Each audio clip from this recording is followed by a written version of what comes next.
Hello everyone, स्वागत है आपका आपके अपने चैनल नो अबाउट पॉलिटिक्स में। आओ रिवाइज करें की कड़ी में आज हम जो लेसन हमने शुरू किया था, लेसन नंबर 2, एक दल के प्रभुत्व का दौर, स्वतंत्र भारत में राजनीति बुक का, उसकी उसका हम एक पार्ट इम्पॉर्टेंट शॉर्ट क्वेश्चंस का बना चुके हैं और ये एक पार्ट है। इसके साथ ही मैं आपको ये कहना चाहती हूँ कि जो वीडियो है आओ टेक्स्ट बुक पढ़ें, उसमें पूरी डिटेल है इस लेसन की। आप प्लीज़ वो वीडियो ज़रूर देखें इसके साथ। तो इस वीडियो में हम पार्ट 1 की तरह ही कुछ और मोस्ट इम्पॉर्टेंट क्वेश्चन रिवाइज करेंगे। चलिए देखते हैं। तो चलिए पहला क्वेश्चन डिस्कस करते हैं। एक दलीय प्रभुत्व का दौर क्या होता है? दौर का मतलब काल, कालखंड, इतने सन से लेकर इतने सन तक, ऐसे। एक दलीय का मतलब एक दल का प्रभुत्व, मैंने वर्चस्व, प्रधानता, दबदबा। तो एक दलीय प्रभुत्व के दौर का मतलब क्या होगा कि जब किसी देश में बहुदलीय प्रणाली हो, जैसे आप जानते हैं भारत में बहुदलीय प्रणाली है, परंतु कोई एक दल ही लंबे समय तक बार बार चुनकर आए और सरकार बनाए। बाकी दल हैं, क्योंकि बहुदलीय प्रणाली है, लेकिन किसी के पास भी उतने वोटर्स नहीं है और उनके पास उतना महत्व नहीं है। इसलिए तो भारत में कांग्रेस पार्टी जो है वो 1952 से 1977 तक सत्ता में रही, जो कि एक दलीय प्रभुत्व का बहुत बड़ा एग्जाम्पल है। देखिए नीचे मैंने लिखा है 1967 तक में ये राज्य स्तर पर तो समाप्त हो गई थी। मतलब राज्यों में, इतने पूरे राज्यों में इसकी सरकार नहीं आई। बहुत सारी विपक्षी पार्टियां जो हैं वो कई राज्यों में जीती, लेकिन इसका केंद्र में सरकार रही शक्तिशाली। लेकिन 1977 में केंद्र स्तर पर भी इस पार्टी की सरकार का जो है वो समापन हो गया। तो चलिए अब जानते हैं कि भारत में एक दल का जो प्रभुत्व रहा, यानी कि कांग्रेस का जो प्रभुत्व रहा, उसके कारण क्या थे।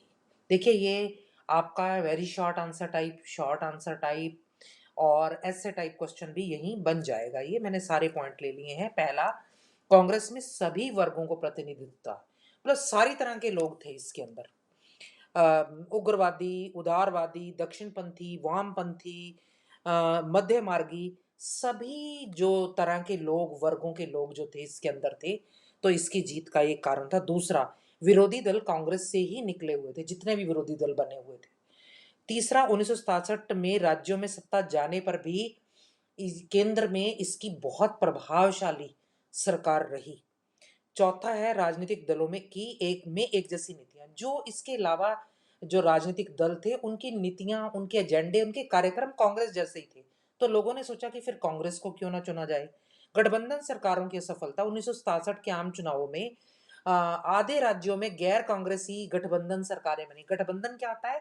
जब बहुत सारे दल मिलकर एक गठबंधन बना लेते हैं, एक जो है ग्रुप बना लेते हैं और इकट्ठे मिलकर फिर चुनाव लड़ते हैं। तो लेकिन उनके आपसी झगड़ों के कारण जो है वो सरकारें नहीं चल पाई और पब्लिक ने उनको फिर रिजेक्ट कर दिया। राजनीतिक दल बदल अगला है। उस समय तक राजनीतिक दल बदल, यानी कि एक पार्टी का कैंडिडेट जीत के आता था तो जैसे ही देखता था कि दूसरी पार्टी में जाने का फायदा है तो वो अपना दल बदल लेता था। इसके बारे में हम डिटेल से बाद में डिस्कस करेंगे। इस दल बदल के कारण कांग्रेस पार्टी को मजबूती ही मिली।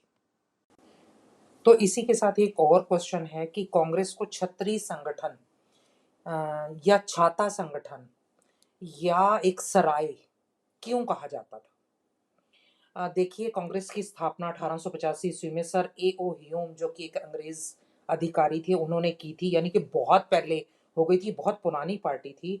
उस समय सभी को आज़ादी चाहिए थी, इसलिए समाज के सभी वर्ग, जातियां, क्षेत्रीय दल या क्षेत्र, धर्म और समुदाय, सभी मतभेद भुलाकर कांग्रेस में शामिल हो गए, एक मंच पर आ गए। तो इसलिए पामर जो है उन्होंने जो है इसको एक छत्री संगठन कहा है और डॉक्टर अंबेडकर ने भी इसलिए इसको एक सराय भी कहा है। तो आइए जानते हैं अब कि दल बदल और दल बदल कानून क्या होता है। देखिए भारतीय संविधान में उस समय तक कोई भी ऐसा कानून नहीं था जो कि दल बदल को रोकने के लिए बना हो।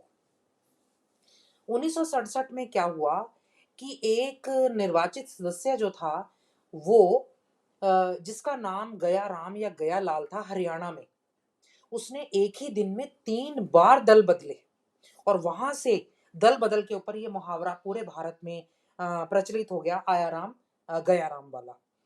अब दल बदल क्या होता है? दल बदल जब किसी दल का निर्वाचित सदस्य यानी कि वो चुना जा चुका है, उसके बाद भी वो दूसरे दल में शामिल हो जाता है अपने स्वार्थ के लिए, तो उसे दल बदल कहते हैं। समय के साथ साथ ये समस्या इतनी बढ़ गई कि सरकार को संविधान में संशोधन करके दल बदल विरोधी कानून बनाना पड़ा। पहली बार 1985 में कोशिश हुई, 52nd संशोधन हुआ, दल बदल कानून बनाया गया कि भाई सदस्यता रद्द हो जाएगी जो ऐसा करेगा, लेकिन इस पर कोई ज्यादा रोक नहीं लग पाई।